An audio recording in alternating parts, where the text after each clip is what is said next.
സുഹൃത്തുക്കളെ, ഞാൻ വൈസ്മൻ റെജി. ഞാൻ റെനൽ കെയറുമായിട്ട് ബന്ധപ്പെട്ട് എൻ്റെ ഫീൽഡേ അല്ല, ഞാനൊരു ലെയ്മാൻ ലെവലിൽ അറിയാവുന്ന ചില കാര്യങ്ങൾ ഒരു അവയർനെസ് എന്നുള്ള രീതിയിൽ പറയുന്നതെന്നുള്ളൂ. ഗൂഗിളിലും ചാറ്റ് GPT ഒക്കെ സെർച്ച് ചെയ്തതും എൻ്റെ പേഴ്സണൽ കുറച്ച് റെഫറൻസിലുള്ള.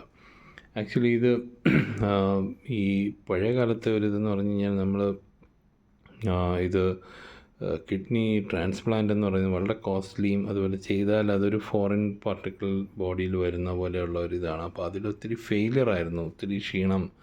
പക്ഷേ എനിക്കൊന്ന് അഡ്വാൻസ് ഇതൊക്കെ വന്നിട്ടിപ്പം നല്ല രീതിയിൽ ഒത്തിരി ടെക്നോളജിയും കീ ഹോൾ സർജറിയൊക്കെ ആയപ്പോഴത്തേനും കുറേ കൂടെ സക്സസ് റേഷ്യോസ് ഹൈ ആണ്.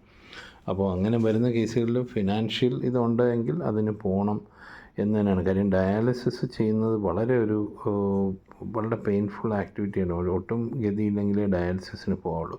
ഇതാണ് എൻ്റെ ഒരു അഡ്വൈസ്. ബാക്കിയുള്ള ഡോക്ടേഴ്സ് പറയും, എന്തായാലും നോക്കാം.